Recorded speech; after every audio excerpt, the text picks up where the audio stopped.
ഏറ്റവും അഫോർഡബിൾ ആയിട്ടുള്ള health care സിസ്റ്റമുള്ള അല്ലെങ്കിൽ ഹെൽത്ത് ടൂറിസമുള്ള 10 രാജ്യങ്ങൾ ഏതൊക്കെയാണെന്നാണ് ഈ വീഡിയോയിൽ നമ്മൾ നോക്കാൻ പോകുന്നത്. Number 10 China. ലോകത്ത് ഹെൽത്ത് കെയർ സിസ്റ്റത്തിന്റെ കാര്യത്തിൽ അഫോർഡബിൾ ആയിട്ടുള്ള ഒരു ഹെൽത്ത് കെയർ സംവിധാനം പ്രൊവൈഡ് ചെയ്യുന്ന ഒരു രാജ്യം തന്നെയാണ് ചൈനയും. പക്ഷേ ഈ അടുത്ത കാലത്തായിട്ട് ചൈന പട്ടികയിൽ ഒരുപാട് താഴെ പോയിട്ടുണ്ട്. അതിന്റെ കാരണം അവരുടെ ഹെൽത്ത് കെയർ സിസ്റ്റത്തിൽ പല തകരാറുകളുമുണ്ട് എന്ന് വിലയിരുത്തലിന്റെ അടിസ്ഥാനത്തിലാണ്. ഒരു ഘട്ടത്തിൽ ഒരുപാട് ടൂറിസ്റ്റുകൾ അടക്കം ഒരു മെഡിക്കൽ ടൂറിസം രംഗം എന്ന നിലയിൽ കൂടി ചൈന ഡെവലപ്പായി വന്നിരുന്നുവെങ്കിലും ഇന്ന് അതിൽ കുറവ് സംഭവിച്ചിട്ടുണ്ട്. അത് ചൈനീസ് ഗവൺമെന്റിന്റെ പല തീരുമാനങ്ങളും വലിയൊരു വീഴ്ചയിലേക്ക് അവിടെ ആ ഒരു രംഗത്തെ കൊണ്ട് എത്തിച്ചു എന്നാണ് വിലയിരുത്തപ്പെടുന്നത്. എന്നിരുന്നാലും ലോകത്തെ ചിലവ് ചുരുക്കി ചികിത്സ കിട്ടുന്ന രാജ്യങ്ങളിൽ ഒന്ന് തന്നെയാണ് ചൈന എന്ന കാര്യത്തിൽ തർക്കമില്ല. മാത്രമല്ല മികച്ച ചികിത്സ തന്നെയായിരുന്നു അവരും ഓഫർ ചെയ്യുന്നത്. Number 9 Denmark. ഡെൻമാർക്ക് എന്ന് പറയുന്നത് ഒരു യൂറോപ്യൻ രാജ്യമാണ്. ഡെൻമാർക്കിലെ ഹെൽത്ത് കെയർ സിസ്റ്റം എന്ന് പറയുന്നത് ലോകത്തിലെ തന്നെ ഒരു one of the most comprehensive and affordable system എന്നാണ് അറിയപ്പെടുന്നത്. ഡെൻമാർക്ക് എന്ന് പറയുന്ന ഈ ഒരു ചെറിയ രാജ്യം ലോകത്തിലെ തന്നെ ഏറ്റവും അഡ്വാൻസ്ഡ് ആയിട്ടുള്ള മെഡിക്കൽ സർവീസസ് പ്രൊവൈഡ് ചെയ്യുന്ന ഒരു രാജ്യമാണ്. മാത്രമല്ല ഈ രാജ്യത്തിന്റെ മെഡിക്കൽ നെറ്റ്വർക്ക്, ഹോസ്പിറ്റൽ നെറ്റ്വർക്ക്, അതുപോലെ തന്നെ ഹൈലി സ്കിൽഡ് ആയിട്ടുള്ള മെഡിക്കൽ വർക്ക് ഫോഴ്സ് ഒക്കെ ഈ രാജ്യത്തെ തികച്ചും വ്യത്യസ്തമാക്കുന്നു. വളരെ ഉയർന്ന ഒരു ഡിമാൻഡ്, പ്രത്യേകിച്ച് അഫോർഡബിൾ ഹെൽത്ത് കെയർ ആണ് ഇവിടുത്തെ ഒരു ഏറ്റവും ആകർഷണീയമായ കാര്യം. നമുക്ക് വളരെ അഫോർഡബിൾ ആയിട്ടുള്ള ഒരു പ്രൈസിൽ നമ്മൾ കമ്പയർ ചെയ്യുമ്പോൾ കമ്പാരിറ്റീവ്ലി മറ്റ് യൂറോപ്യൻ രാജ്യങ്ങളുമായിട്ടൊക്കെ അടക്കം നോക്കുന്ന സമയത്ത് പ്രൈസിൽ നമുക്ക് നല്ല ട്രീറ്റ്മെന്റ്, ക്വാളിറ്റി ട്രീറ്റ്മെന്റ് കിട്ടുന്നു എന്നുള്ളത് കൊണ്ട് തന്നെ ലോകത്തെ പല ഭാഗങ്ങളിൽ നിന്നും ഉയർന്ന ട്രീറ്റ്മെന്റ്സിനും മറ്റുമൊക്കെ ആയിട്ട് ധാരാളം ആളുകൾ ഇവിടേക്ക് ട്രാവൽ ചെയ്ത് എത്തുന്നുണ്ട്.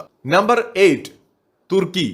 ഈ ഡെൻമാർക്കിന്റെ കാര്യം പറഞ്ഞതുപോലെ തന്നെ പൂർണ്ണമായും തുർക്കി ഒരു യൂറോപ്യൻ രാജ്യമല്ല, ഒരു യൂറേഷ്യൻ രാജ്യമാണ്. യൂറോപ്പിലും ഏഷ്യയിലുമായിട്ടാണ് തുർക്കി വ്യാപിച്ചു കിടക്കുന്നത്. പക്ഷേ തുർക്കിക്ക് അതിൻ്റെതായ തനതായ ഒരു ഹെൽത്ത് കെയർ സിസ്റ്റം ഡെവലപ്പ് ചെയ്തെടുക്കാനായിട്ട് സാധിച്ചിട്ടുണ്ട്. വളരെ അഫോർഡബിൾ ആയിട്ടുള്ള ഒരു ഹെൽത്ത് കെയർ സിസ്റ്റം ഉള്ള ഒരു രാജ്യമാണ്. ഇപ്പോൾ ഒരു ആവറേജ് നമ്മൾ നോക്കിക്കഴിഞ്ഞാൽ ഒരു പ്രതിവർഷം $500 മുതൽ $2000 വരെ അമേരിക്കൻ ഡോളർ ആയിരിക്കും നമ്മുടെ ഒരു നോർമൽ ഹെൽത്ത് കെയർ നീഡായിട്ട് നമുക്ക് ഈ രാജ്യത്ത് ചെലവ് വരുന്നത്. അതിന്റെ ഡെന്റൽ കെയർ ഉൾപ്പെടെയുള്ള കാര്യങ്ങൾ ഉൾപ്പെടുന്നുണ്ട്.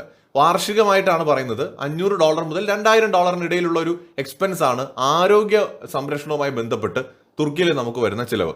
ലോകത്തെ അഫോർഡബിൾ ആയിട്ടുള്ള ഹെൽത്ത് കെയർ സിസ്റ്റം ഉള്ള ഒരു രാജ്യമാണ് അതുകൊണ്ട് തന്നെ തുർക്കി. Number 7 Israel. ഇന്ന് ഇസ്രായേൽ എന്ന് പറയുന്നത് ലോകത്തിലെ തന്നെ മെഡിക്കൽ ടൂറിസവുമായി ബന്ധപ്പെട്ട് വളരെ പ്രധാനപ്പെട്ട ഒരു ടോപ്പ് ലെവലിൽ നിൽക്കുന്ന ഡെസ്റ്റിനേഷൻസിൽ ഒന്നാണ്. ഇസ്രായേലിന്റെ ഹെൽത്ത് സർവീസ് എന്ന് പറയുന്നത് ലോകത്തെ തന്നെ മികച്ച സർവീസുകളിലൊന്നും അഡ്വാൻസ്ഡ് ആയിട്ടുള്ള ഒരു ഹെൽത്ത് കെയർ സിസ്റ്റം ഉള്ളതുമാണ്. ഒപ്പം ഇത് ലോ കോസ്റ്റുമാണ്, ഹൈ ക്വാളിറ്റി കെയറുമാണ്. നമ്മൾ ഈ രാജ്യങ്ങളൊക്കെ പറഞ്ഞപ്പോൾ ഇൻട്രസ്റ്റിംഗ് ആയിട്ട് ഒരു കാര്യം ഞാൻ ബ്രാക്കറ്റിൽ ഒന്ന് ആഡ് ചെയ്യാം. ഈ രാജ്യങ്ങളിലെല്ലാം തന്നെ കോമൺ ആയിട്ട് കാണുന്ന ഒരു കാര്യമുണ്ട് കേട്ടോ, അത് ഇന്ത്യക്കാരാണ്. ഈ രാജ്യങ്ങളിലെല്ലാം ഉള്ള ഹെൽത്ത് കെയർ സിസ്റ്റവുമായി ബന്ധപ്പെട്ട് അത് നേഴ്സ് ആകാം, ചിലപ്പോൾ ഡോക്ടർ ആകാം, ഇതര സർവീസുകളാകാം, ഇന്ത്യക്കാരുടെ സാന്നിധ്യം മസ്റ്റ് ആണ്. ഇവരുടെയൊക്കെ വർക്ക് ഫോഴ്സിൽ ഇന്ത്യക്കാർ വളരെ കൂടുതലാണ്, ഇസ്രായേലിൽ പ്രത്യേകിച്ച് തന്നെ. അപ്പോൾ ലോകത്തിലെ ഏറ്റവും മികച്ച ഹെൽത്ത് കെയർ സിസ്റ്റംസിൽ ഒന്നാണ് ഇസ്രായേൽ എന്ന് നമ്മൾ പറഞ്ഞു. ഇസ്രായേലിലെ ഹെൽത്ത് കെയർ കോസ്റ്റും വളരെ കുറവാണ്. നമ്മൾ ഹെൽത്ത് കെയറുമായി ബന്ധപ്പെട്ട് പറഞ്ഞതുകൊണ്ട് ഞാൻ ഒരു കാര്യം കൂടി ഒന്ന് പറയാം. ഇപ്പോ പോളിസി ബസാർ എന്ന് പറയുന്ന ഒരു പ്ലാറ്റ്ഫോമാണ് ഞാനിപ്പോൾ പ്രേക്ഷകരെ ഇവിടെ പരിചയപ്പെടുത്തുന്നത്. 51ഓളം ഇൻഷുറൻസ് കമ്പനികൾ ഇതിനകത്ത് ലിസ്റ്റ് ചെയ്തിട്ടുണ്ട്. ഇതിനകത്ത് പോയി കഴിഞ്ഞാൽ നമുക്ക് രാജ്യത്തെ പ്രധാനപ്പെട്ട എല്ലാ ഇൻഷുറൻസ് കമ്പനികളെയും കാണാം. ഏതാണ്ട് 390 രൂപ മാസം അടച്ചാൽ പോലും വളരെ മികച്ച സ്കീമുകൾ നമുക്ക് ഇവിടെ കാണാൻ സാധിക്കും. 1 കോടി രൂപ വരെ നമുക്ക് insurance coverage, health insurance coverage കിട്ടുന്ന ഒരുപാട് പ്ലാനുകൾ നമുക്ക് ഇവിടെ കാണാം. പല കമ്പനികളുടെയും പോളിസികൾ തമ്മിൽ കമ്പയർ ചെയ്യാം. നമ്മുടെ ബജറ്റിന് പറ്റുന്ന, നമുക്ക് ആവശ്യമുള്ള ഒരെണ്ണം ചൂസ് ചെയ്യാം. വേറൊരു പ്രധാനപ്പെട്ട കാര്യം എന്ന് പറയുന്നത്, ഇപ്പോൾ നിങ്ങൾ ഹസ്ബൻഡ് ആൻഡ് വൈഫ് ചേർന്നാണ് ഒരു പോളിസി എടുക്കുന്നതെന്ന് കരുതുക. നിങ്ങൾക്ക് കുട്ടി ജനിച്ചു കഴിയുമ്പോൾ കുട്ടിയെ ഇതിനകത്ത് ആഡ് ചെയ്യാം. ഫാമിലി ഹെൽത്ത് ഇൻഷുറൻസുകൾ ഉണ്ട്, അതുപോലെ പാരന്റ്സിന് വേണ്ടിയിട്ടുള്ള ഇൻഷുറൻസുകൾ ഉണ്ട്. പാരന്റ്സിനെ നിങ്ങൾക്ക് ഇൻഷുറൻസിന്റെ സ്കീമിൽ കൊണ്ടുവന്നു കഴിഞ്ഞാൽ നമുക്കറിയാം ഓൾഡ് ഏജ് ആവുന്ന സമയത്ത് ഒരുപാട് ഹോസ്പിറ്റൽ എക്സ്പെൻസുകൾ വരും. അതിനെയൊക്കെ നമുക്ക് അനായാസം കൈകാര്യം ചെയ്യാനായിട്ട് പറ്റും. ഓൺലൈൻ വഴി ആയതുകൊണ്ട് തന്നെ 25% വരെ ഡിസ്കൗണ്ട് കിട്ടും. അതുപോലെ തന്നെ ഏകദേശം 75,000 രൂപ വരെയുള്ള ടാക്സ് ബെനിഫിറ്റ് കിട്ടും. മെഡിക്കൽ ഇല്ലാതെ തന്നെ പല കമ്പനികളും സ്കീം ഓഫർ ചെയ്യുന്നുണ്ട്. 30 മിനിറ്റിനുള്ളിൽ തന്നെ ക്ലെയിമിന്റെ സപ്പോർട്ട് സർവീസ് കിട്ടും. ഒപ്പം ഡെഡിക്കേറ്റഡ് ആയിട്ടുള്ള റിലേഷൻഷിപ്പ് മാനേജറെയും പ്രൊവൈഡ് ചെയ്യുന്നുണ്ട്. അപ്പോൾ തീർച്ചയായിട്ടും ഞാൻ ആ പോളിസി ബസാറിന്റെ ലിങ്ക് ഞാൻ ഷെയർ ചെയ്യാം. കാരണം ഇവരൊരു ഇൻഷുറൻസ് കമ്പനിയല്ല, ഇതൊരു പ്ലാറ്റ്ഫോം മാത്രമാണ്. ഇതിനകത്താണ് കമ്പനികൾ ലിസ്റ്റ് ചെയ്തിരിക്കുന്നത്. അപ്പോൾ 51ഓളം കമ്പനികൾ, രാജ്യത്തെ കമ്പനികളെ നിങ്ങൾക്ക് കമ്പയർ ചെയ്തിട്ട് വേണമെന്നുണ്ടെങ്കിൽ നിങ്ങൾക്ക് ഒരെണ്ണം ചൂസ് ചെയ്യാം. ടേംസ് ആൻഡ് കണ്ടീഷനൊക്കെ വായിച്ച് നോക്കി റൂം റെന്റ് പോലെയുള്ള കാര്യങ്ങളെ കുറിച്ചൊക്കെ കൃത്യമായിട്ട് നോക്കിയിട്ട് ചൂസ് ചെയ്യാവുന്നതാണ്. നമ്പർ 6 ഫിലിപ്പൈൻസ് എന്ന് പറയുന്ന രാജ്യം ഈ നമ്മൾ നേരത്തെ പറഞ്ഞതുപോലെ തന്നെ വളരെ അഫോർഡബിൾ ആയിട്ട് ഹെൽത്ത് കെയർ പ്രൊവൈഡ് ചെയ്യുന്ന ഒരു രാജ്യമാണ്. ലോകത്തിലെ തന്നെ അതിവേഗത്തിൽ വളർന്നുകൊണ്ടിരിക്കുന്ന, അതായത് വളരെ റീസണബിൾ പ്രൈസിന് നമുക്ക് ട്രീറ്റ്മെന്റ് കിട്ടുന്ന ആ കാര്യത്തിൽ വളർന്നുകൊണ്ടിരിക്കുന്ന ഒരു രാജ്യമാണ്. 2017 ഇവിടുത്തെ ഹെൽത്ത് കെയർ സ്പെൻഡിങ് എസ്റ്റിമേറ്റ് എന്ന് പറയുന്നത് 15 ബില്യൺ അമേരിക്കൻ ഡോളർ ആയിരുന്നു. 2025 അത് 25 ബില്യൺ അമേരിക്കൻ ഡോളർ ആകുമെന്നാണ് എക്സ്പെക്ട് ചെയ്യുന്നത്. വളരെ സ്ട്രോങ് ആയിട്ട് തന്നെ ഈ ഹെൽത്ത് കെയർ സിസ്റ്റത്തിനെ ഗവൺമെന്റ് സപ്പോർട്ട് ചെയ്യുകയും ഫണ്ട് ചെയ്യുകയും ഒക്കെ ചെയ്യുന്നുണ്ട്. മാത്രമല്ല ടൂറിസം രംഗത്തിനും ഇതിന് വലിയൊരു പ്രാധാന്യം ഫിലിപ്പൈൻസ് എന്ന് പറയുന്ന ഒരു രാജ്യം കൊടുക്കുന്നുണ്ട്. ഒരു മെഡിക്കൽ ടൂറിസം ഇൻഡസ്ട്രി തന്നെ ഇവിടെ ഫോം ചെയ്തിട്ടുണ്ട്. Number 5 Japan. ലോകത്തിലെ തന്നെ വളരെ പ്രധാനപ്പെട്ട മെഡിക്കൽ ടൂറിസം രംഗത്ത് മുന്നിൽ നിൽക്കുന്ന ഒരു രാജ്യമാണ് ജപ്പാൻ എന്ന് പറയുന്നത്. വളരെ എക്സലന്റ് ആയിട്ടുള്ള ഹെൽത്ത് സർവീസ് ആണ് ഈ രാജ്യം പ്രൊവൈഡ് ചെയ്യുന്നത്, അതും ലോ കോസ്റ്റിൽ തന്നെയാണ്. നമ്മൾ ഈ ലോ കോസ്റ്റ് എന്ന് പറയുന്നത് കമ്പയർ ചെയ്തിട്ടാണ് കേട്ടോ. ഇതേ സാഹചര്യത്തിലുള്ള മറ്റു രാജ്യങ്ങളുമായി കമ്പയർ ചെയ്യുന്ന സമയത്ത് ലോ കോസ്റ്റ് തന്നെയാണ്. ജപ്പാനിലേക്ക് സന്ദർശനം നടത്തുന്നവർക്കും ഈ ഒരു ഹെൽത്ത് കെയർ സിസ്റ്റത്തിന്റെ ബെനിഫിറ്റ്സ് വളരെ ലോ കോസ്റ്റിൽ തന്നെ കിട്ടുന്നുണ്ട് എന്നത് ഈ രാജ്യത്തിന്റെ ഒരു സവിശേഷത തന്നെയാണ്. Number 4 Singapore. സിംഗപ്പൂർ എന്ന് പറയുന്ന രാജ്യത്തിന്റെയും ഒരു പ്രത്യേകത നമുക്കറിയാം. നമ്മുടെ പല ഏഷ്യൻ രാജ്യങ്ങളും ഈ ഹെൽത്ത് കെയറിന്റെ കാര്യത്തിൽ മുന്നിലാണ്. അതിലൊന്നാണ് സിംഗപ്പൂർ. അത്തരം ഒരു ടൂറിസം ഹാബിറ്റ് തന്നെ പല രാജ്യങ്ങളിലുമുണ്ട്. അപ്പോൾ സിംഗപ്പൂരിലേക്കും ഈ ഹെൽത്തുമായി ബന്ധപ്പെട്ട് മെഡിക്കൽ ടൂറിസവുമായി ബന്ധപ്പെട്ടുള്ള ട്രാവലേഴ്സ് ധാരാളമായിട്ട് എത്തുന്നുണ്ട്. അതിന്റെ കാരണങ്ങളിലൊന്ന് എക്സലന്റ് ആയിട്ടുള്ള ഹെൽത്ത് കെയർ സർവീസ് തന്നെയാണ്. ഇൻട്രസ്റ്റിംഗ്ലി വീണ്ടും ഞാൻ പറയുന്നു, ഇവിടങ്ങളിലൊക്കെ നമുക്ക് കൂടുതലും ഇന്ത്യക്കാരെ കാണാൻ സാധിക്കും എന്നത് എടുത്തു പറയണം. അപ്പൊ ഈ സിംഗപ്പൂരിലാണെങ്കിലും ലോ കോസ്റ്റും അതേസമയത്ത് ഹൈ ക്വാളിറ്റിയുമുള്ള ഒരു ഹെൽത്ത് കെയർ ആണ് നമുക്ക് കിട്ടുന്നത് എന്നതാണ് എടുത്തു പറയേണ്ട ഒരു കാര്യം. Number 3 Mexico.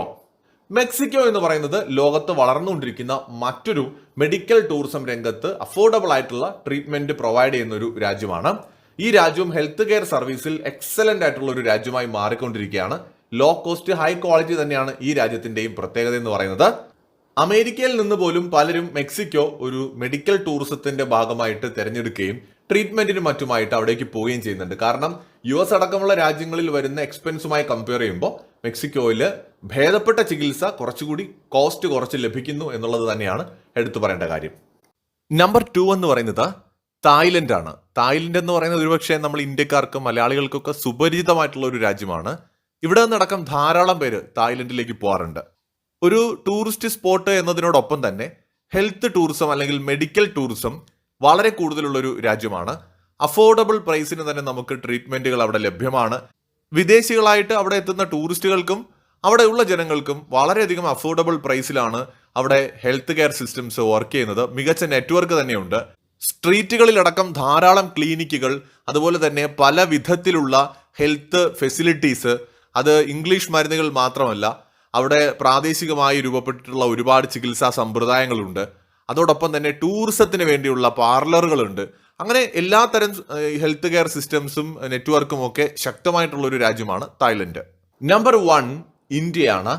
ഇന്ത്യ എന്ന് പറയുന്നതാണ് ലോകത്തിലെ ഏറ്റവും അഫോർഡബിൾ ആയിട്ടുള്ള ഹെൽത്ത് കെയർ സർവീസ് പ്രൊവൈഡ് ചെയ്യുന്ന രാജ്യം എന്ന് പറയുന്നത്. ഇന്ത്യയുടെ നാഷണൽ ഹെൽത്ത് കെയർ സിസ്റ്റം എന്ന് പറയുന്നത് ലോകത്തിലെ തന്നെ ഏറ്റവും മികച്ച അഫോർഡബിൾ ഹെൽത്ത് കെയർ സിസ്റ്റം എന്നാണ് പൊതുവെ വിലയിരുത്തപ്പെടുന്നത്. മാത്രമല്ല മെഡിക്കൽ രംഗത്തെ കോസ്റ്റ്, പ്രൊസീജിയർ, മറ്റു കാര്യങ്ങളെല്ലാം വിവിധ രാജ്യങ്ങളുമായി താരതമ്യപ്പെടുത്തുമ്പോൾ ഏറ്റവും കുറവുള്ളത് ഇന്ത്യയിലാണ്. മികച്ച ചികിത്സ ഏറ്റവും കുറഞ്ഞ നിരക്കിൽ അല്ലെങ്കിൽ ഏറ്റവും കുറഞ്ഞ ചിലവിൽ ഇന്ത്യയിൽ ലഭിക്കുന്നുണ്ട് എന്ന് തന്നെയാണ് വിലയിരുത്തപ്പെടുന്നത്. യുണൈറ്റഡ് സ്റ്റേറ്റ്സ് ഓഫ് അമേരിക്കയുമായിട്ട് താരതമ്യപ്പെടുത്തുമ്പോൾ അമേരിക്കയിൽ വേണ്ടി വരുന്ന ഒരു ട്രീറ്റ്മെന്റിന്റെ ചിലവിന്റെ പകുതിയിൽ താഴെ മാത്രം മതി ഇന്ത്യയിൽ എന്നതാണ് ഇന്ത്യയുടെ ഏറ്റവും വലിയ സവിശേഷത. മാത്രമല്ല ഇന്ത്യയുടെ ഹെൽത്ത് കെയർ നെറ്റ്വർക്ക് ഏറ്റവും മികച്ചതായിട്ട് വിലയിരുത്തപ്പെടുന്നു. 145 ബില്യൺ ആളുകൾക്ക് വേണ്ട ചികിത്സ, അത് ഗവൺമെന്റ് സെക്ടറിലാണെങ്കിൽ സൗജന്യമായും പ്രൈവറ്റ് സെക്ടറിലാണെങ്കിൽ തന്നെ പല ഘട്ടങ്ങളായിട്ട് ഏറ്റവും ചെലവ് കുറഞ്ഞ് ചികിത്സ കിട്ടുന്ന ഹോസ്പിറ്റലുകൾ മുതൽ ക്ലിനിക്കുകൾ മുതൽ ഏറ്റവും ലക്ഷറിയസ് ആയിട്ടുള്ള ഹോസ്പിറ്റൽസ് വരെ വരുന്ന ഒരു വളരെ വലിയൊരു നെറ്റ്വർക്ക് തന്നെ ഇന്ത്യയിലുണ്ട്. ക്ലിനിക്കുകളായും ഹോസ്പിറ്റലുകളായും മൾട്ടി സ്പെഷ്യാലിറ്റി ഹോസ്പിറ്റലുകളായും ഒക്കെ ആയിട്ട് മെഡിക്കൽ കോളേജുകളും ഒക്കെ ആയിട്ട് വലിയൊരു നെറ്റ്വർക്ക് തന്നെ രാജ്യത്തുണ്ട്. അതുകൊണ്ട് തന്നെ അഫോർഡബിൾ ആയിട്ടുള്ള ഹെൽത്ത് കെയർ സിസ്റ്റം ഉള്ള അല്ലെങ്കിൽ ഹെൽത്ത് ടൂറിസം വളരെയധികം വളരുന്ന രാജ്യങ്ങളുടെ പട്ടികയിൽ ഇന്ത്യയാണ് 1ാം സ്ഥാനത്ത്. ലോകത്ത് വിവിധ രാജ്യങ്ങളിൽ നിന്ന് ഇന്ത്യയിലേക്ക് ട്രീറ്റ്മെന്റിനായിട്ട് ധാരാളം പേര് എത്തുന്നു. പ്രത്യേകിച്ച് അറബ് രാജ്യങ്ങളിൽ നിന്ന് പോലും എത്തുന്നു എന്നുള്ളത് ഇതിന്റെ തെളിവാണ്. സോ ഞാൻ നേരത്തെ പറഞ്ഞ കാര്യം മറക്കണ്ട. തീർച്ചയായിട്ടും ഒരു ഹെൽത്ത് ഇൻഷുറൻസ് എടുക്കാനായിട്ട് എല്ലാവരും ഒന്ന് ശ്രമിക്കുക. ഒരു ഇൻഷുറൻസ് എടുക്കുന്നത് എന്തുകൊണ്ടും നമുക്ക് നല്ലത് തന്നെയാണ്. അപ്രതീക്ഷിതമായിട്ടുണ്ടാകുന്ന നമ്മുടെ ഏതൊരു അടിയന്തരമായ ചികിത്സയ്ക്കും വേണ്ടി വരുന്ന തുക നമുക്ക് പെട്ടെന്ന് ഈ ഒരു ഇൻഷുറൻസിലൂടെ കവർ ചെയ്തെടുക്കാൻ പറ്റും. മറ്റത് വലിയൊരു ലയബിലിറ്റിയിലേക്ക് ചിലപ്പോൾ നമ്മളത് കൊണ്ടുവന്ന് എത്തിക്കും. അപ്പോൾ അതുകൊണ്ട് ഒരു ഇൻഷുറൻസിനായിട്ട് എല്ലാവരും ട്രൈ ചെയ്യുക. എന്തായാലും ഞാൻ ആ ലിങ്ക് ഡിസ്ക്രിപ്ഷൻ ബോക്സിനകത്തും കമന്റ് ബോക്സിൽ ഫസ്റ്റ് കമന്റ് ആയിട്ട് പിൻ ചെയ്ത് കൊടുക്കുക. ജസ്റ്റ് ഒന്ന് കയറി നോക്കുക, ഇൻട്രസ്റ്റ് ഉള്ളവർ തിരഞ്ഞെടുക്കാൻ ശ്രമിക്കുക. സോ മറ്റൊരു വീഡിയോ ആയിട്ട് നമുക്ക് വീണ്ടും കാണാം.